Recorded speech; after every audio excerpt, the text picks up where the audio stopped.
Hey everybody, welcome back. This is Krista and you're watching Why Am I Yelling? And this is the inspiration series that I think we're going to wrap up probably tomorrow or Friday. So far, we have talked about the who, the what, and the where we get our inspiration from, but we haven't talked about the when. And by when, I mean events that take place in our lives that inspire us to want to change, do better, be better, that allow us to experience things that are unexpected sometimes and give us the opportunity to think and reflect and create change and make decisions that will impact the rest of our lives and potentially the lives of other people around us as we move forward on our own personal journeys. It is not lost on me that I'm having this conversation with you on September 11th, in fact, because that was a very significant event in my life as somebody who lives in New York City. And on September 11th, I lived just a few short blocks away from the World Trade Center.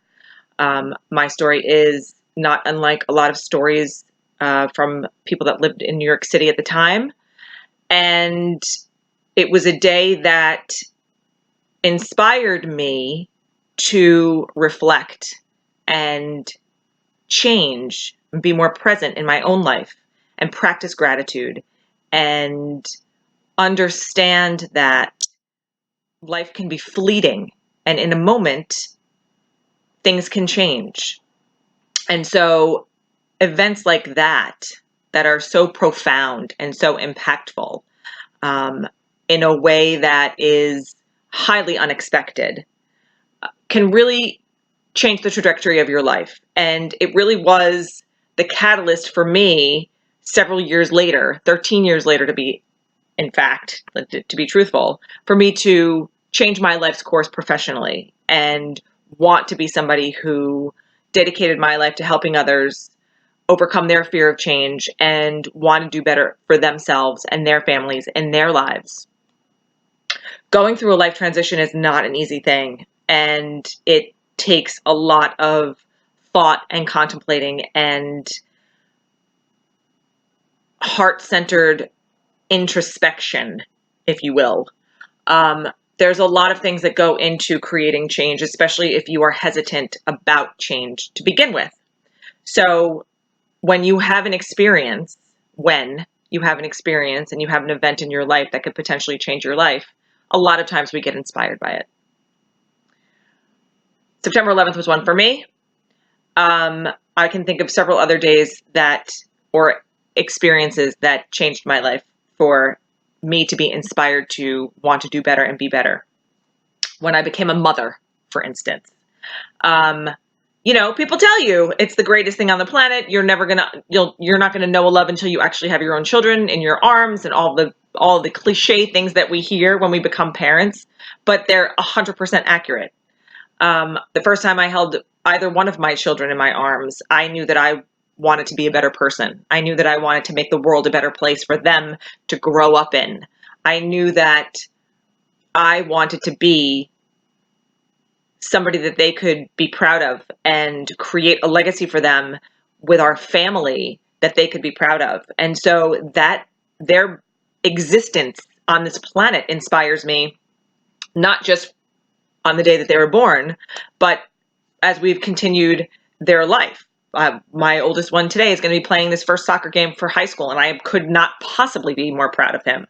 My little guy is amazing and smart and funny and talented, and the joy that they bring to our lives inspires me every day.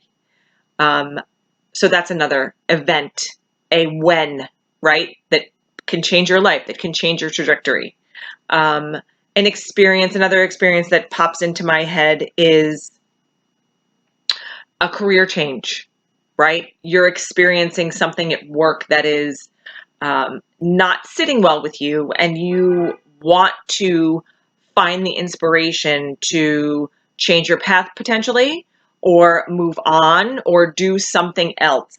And you need a catalyst sometimes to be inspired, and events that take place in our lives inspire us or become those catalysts. When somebody passes on, when you lose a loved one, a lot of times inspiration comes in forms of wanting to create a legacy in their memory.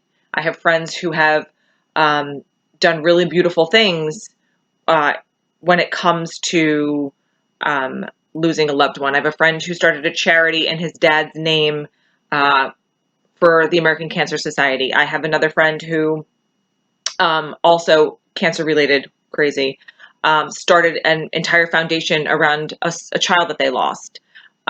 Inspiration to want to help find a cure is motivating them to go out and do these big, beautiful, wonderful things in the world. And so when you are sitting here watching me talk about events and when you feel inspired, think about significant events that have happened in your life where you found inspiration and you wanted to create something bigger and better and bolder and brighter for yourself and for the people in your life and the people that are coming behind you in those lives. So tell me about a when. I want to know about a when in your life. Did you have an aha moment? Did you feel inspired? Did you want to go out and make a change for yourself, for your loved ones, on behalf of somebody? Whatever it is. There are no wrong answers in any of this. But I know that